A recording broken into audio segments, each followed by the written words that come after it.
Good morning, guys! Gumoron! Yan. Kanina pa ako gising alas 6 kasi nais ko yung baon ni Mahal at saka ni... Ay, siya lang. At saka, yung breakfast niya. Kailangan niya kasi kumain bago umalis para okay. Kasi, important talaga may breakfast lagi sa katawan para lumakas magtrabaho. Kaya, may na lang tayo usap, guys. Mag-aasikaso din ako sa sarili ko.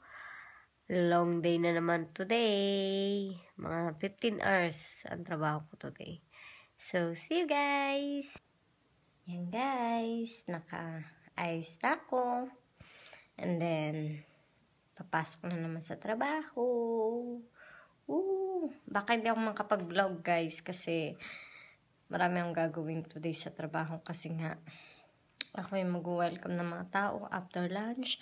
And then, so, mag-serve pa ako ng mga pagkain sa special, booking. Special table siya. And then, dun din ako sa bar magtatrabaho. So, wala talaga akong time kasi all around ako sa trabaho today.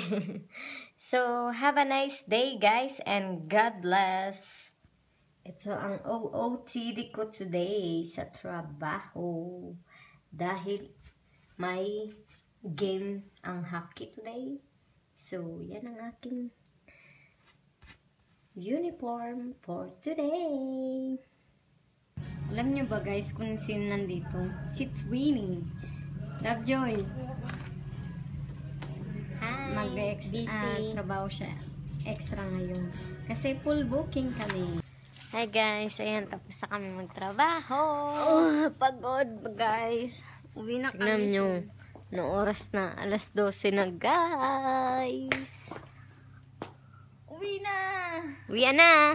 Mag-good night na kami, guys. Good night. God bless. Bye-bye. Good night, good night, God good night. bless. Good morning pala. Ayan, guys. Nasa bahay na ako. Natutulog na si Mahal. So, ayoko magsalita ng malakas. Yun.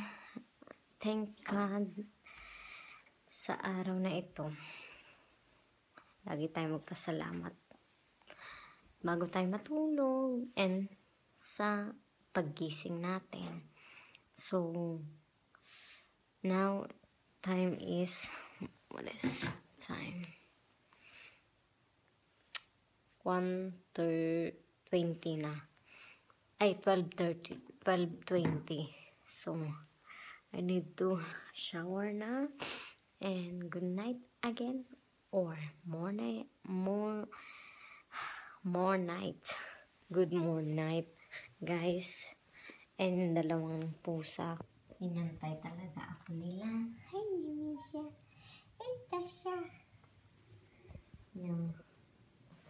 Kaya pala ako inantay nila kasi hindi sila nakatanggap ng pagkain. Hindi iniwanan ni Mahal. Bago matulog, ayan, ayan, kalabit na siya dahil nagugutom daw siya.